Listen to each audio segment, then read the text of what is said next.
ఇవాళ కేసీఆర్ కుటుంబంలో కల్వకుంట్ల కుటుంబంలో లిక్కర్ కేసులో ఇన్వాల్వ్ అయిందని చెప్పి లిక్కర్ కేసులో కుంభకోణం జరిగిందని చెప్పి సాక్షాత్తు కేసీఆర్ బిడ్డ కవిత గారు ఢిల్లీలో తిహార్ జైల్లో ఎన్ని రోజులు ఉన్నదో మనందరికీ కూడా తెలుసు.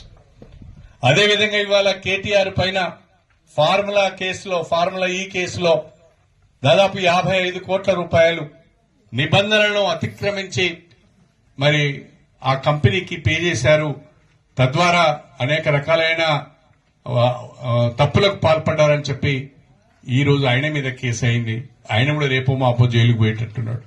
కాళేశ్వరం ప్రాజెక్టు విషయంలో కేసీఆర్ హరీష్ రావు గారు అనేక రకాలైన సాంకేతిక పరమైన ఇతరత్ర తప్పులు చేశారు. వాళ్ళను కూడా తప్పకుండా విచారించవలసిన అవసరం ఉంటుంది అని చెప్పి కమిషన్ ఘోష్ ఒకవైపు మాట్లాడుతున్నారు. అంటే కల్వకుంట్ల కుటుంబంలో ఉన్న కేసీఆర్, హరీష్ రావు, కేటీఆర్, కవిత అందరూ కూడా వివిధ రకాలైన కేసులలో ఇరుక్కొని జైలు ఉచ్చులు కొంతమంది లెక్క పెడితే రేపు మాపో జైలు ఉచ్చులు లెక్క పెట్టడానికి మరికొంతమంది సన్నద్దమవుతున్నారు. నేను అడుగుతున్నా, ఒక్క కేసీఆర్ కుటుంబం మీదనే ఇన్ని ఆరోపణలు ఎందుకు వస్తున్నాయి?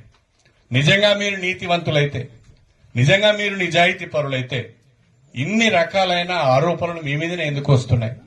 ఇన్ని రకాలైన సాక్ష్యాలు మీకు వ్యతిరేకంగా ఎందుకు లభ్యమవుతున్నాయి? మీరు మంచి వాళ్ళైతే ఈ రకంగా ఎందుకు